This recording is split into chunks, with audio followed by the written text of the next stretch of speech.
Governo gasta 700 milhões de reais com aluguéis enquanto mantém prédios vazios na esplanada. A esplanada dos ministérios foi construída para abrigar o funcionalismo público em Brasília. Ao longo dos últimos anos, porém, as amplas salas decoradas com mármore e madeiras nobres deixaram de ser usadas.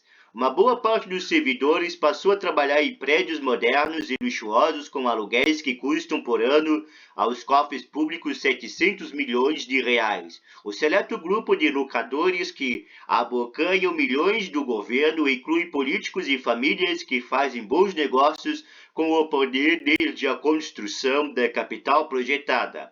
Atualmente, 40 mil funcionários trabalham nos prédios da esplanada projetados pelo arquiteto Oscar Niemeyer. Outros 25 mil estão nos imóveis alugados em áreas vizinhas. Um estudo do Ministério da Economia feito há quase 2 anos e que ficou engavetado na pasta mostra que todos poderiam trabalhar nos prédios públicos originais da construção da capital. Estudo mostra que prédios da esplanada dos ministérios poderiam acomodar mais de 25 mil servidores.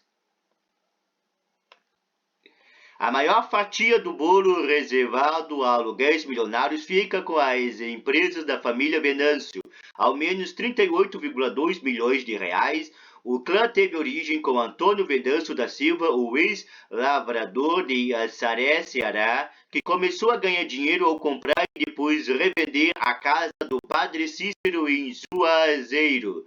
O empresário, porém, ficou milionário mesmo a partir dos primórdios de Brasília, cidade onde investiu na construção de shoppings. A família Baracate, que veio de Ourinhos, São Paulo, no começo da cidade, é outra que lucra com aluguéis para o governo. O patriarca Miguel fornecia madeira para as obras de Brasília. Nesse ano, os descendentes dele ganharão 17,5 milhões de reais do governo em aluguéis. Entre os políticos que lucram com aluguéis está o ex-senador Paulo Octávio, hoje candidato do PSD ao governo do Distrito Federal em 2022. O Poder Executivo empenhou, isto é, reservou ao menos 23,7 milhões de reais para pagar aluguéis e outras despesas relacionadas a imóveis do empresário.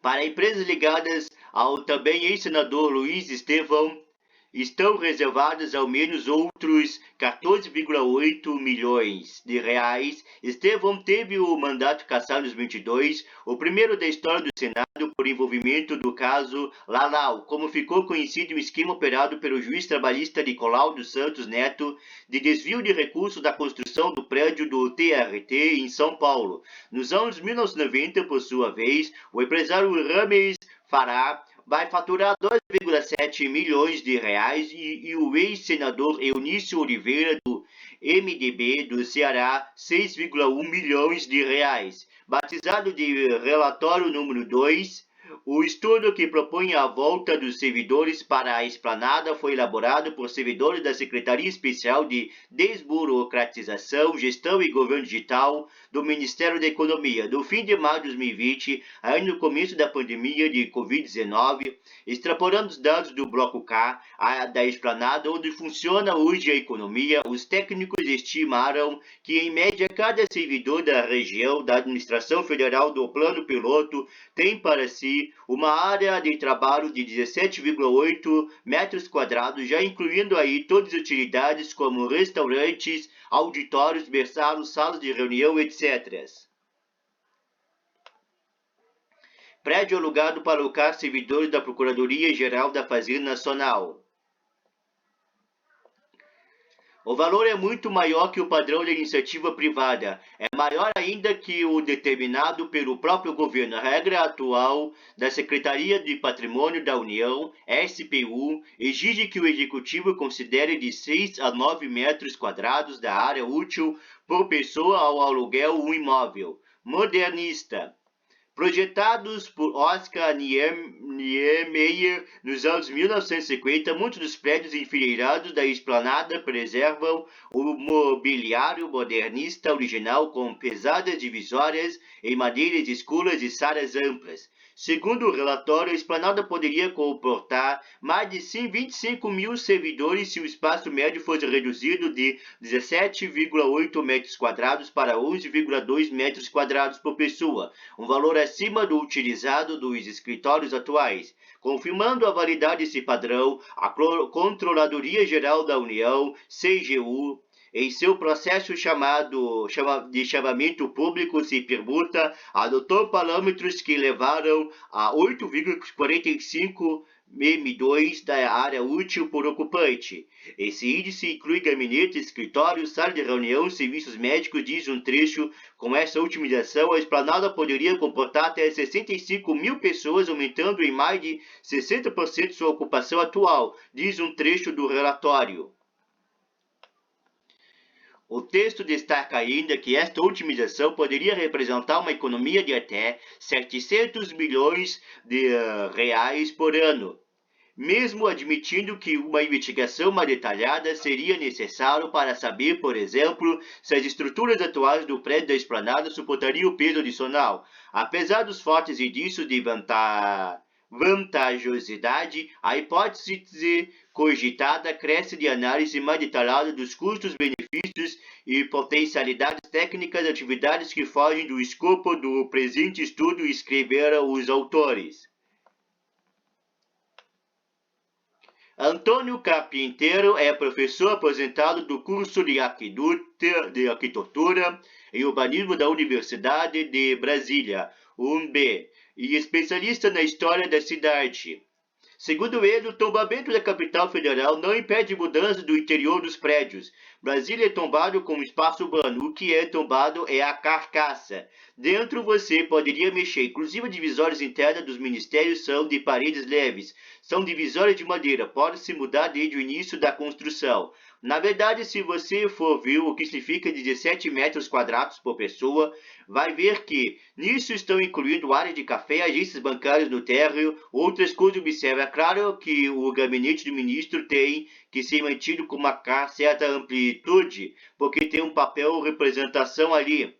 Mas não tem nada absurdo da proposta de adensar o uso de ministérios. Aliás, a construção de prédios para aluguel da W3, Avenida Comercial, é em si mesmo um escândalo. A terra do Distrito Federal foi desapropriada para a construção dos prédios públicos, depois revendida para a iniciativa privada para ser então alugada novamente, diz Carpinteiro.